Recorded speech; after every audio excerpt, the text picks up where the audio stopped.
So guys ইউরোইউএসডি মার্কেটে আমরা একটি 5 মিনিটের জন্য এখান থেকে সেলের ট্রেড নিয়ে নিলাম। এখন আমি এক্সপ্লেন করি কেন নিলাম। দেখেন, এটা হচ্ছে একটা support level.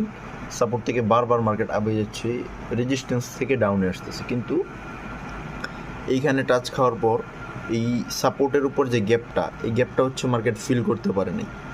So that's why market যখন আবার রেজিস্ট্যান্সে গেল, তখন আমি দেখলাম কি যে এখানে একটা গ্যাপ ফাঁকা আছে। এই যে দেখেন, এখান থেকে তো মাল্টিপল টাইম রিজেক্ট খাইতেছে মার্কেট, কিন্তু এই যে এখানে যে গ্যাপটা আছে, এইখান পর্যন্ত মার্কেট আসতে পারে নাই। দ্যাটস ওয়াই আমি এখানে 5 মিনিটের সেল নিয়ে নিলাম। কারণ কি, এই যে গ্যাপটা, এটা মার্কেট ফিল করবি, এটা যতই উপরে যাক, মানে এন্ড অফ দ্য ডে এই পর্যন্ত আসতে সে বাধ্য, মার্কেট বাধ্য, আসতে হবেই।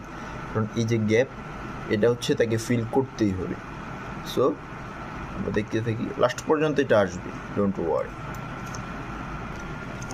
আরেকটা জিনিস, আপনারা হচ্ছে যারা বাইনারি ট্রেড করেন, আপনারা হচ্ছে একটা ভুল করেন, আপনারা হচ্ছে 1 মিনিটে ট্রেড করেন। হ্যাঁ, এটা হচ্ছে মিস্টেক। 1 মিনিটে ট্রেড করাই যাবে না। যেমনটা বলছিলাম যে এটা প্রফিট দিবেই, মার্কেট এটা প্রফিট দিতে মার্কেট বাধ্য।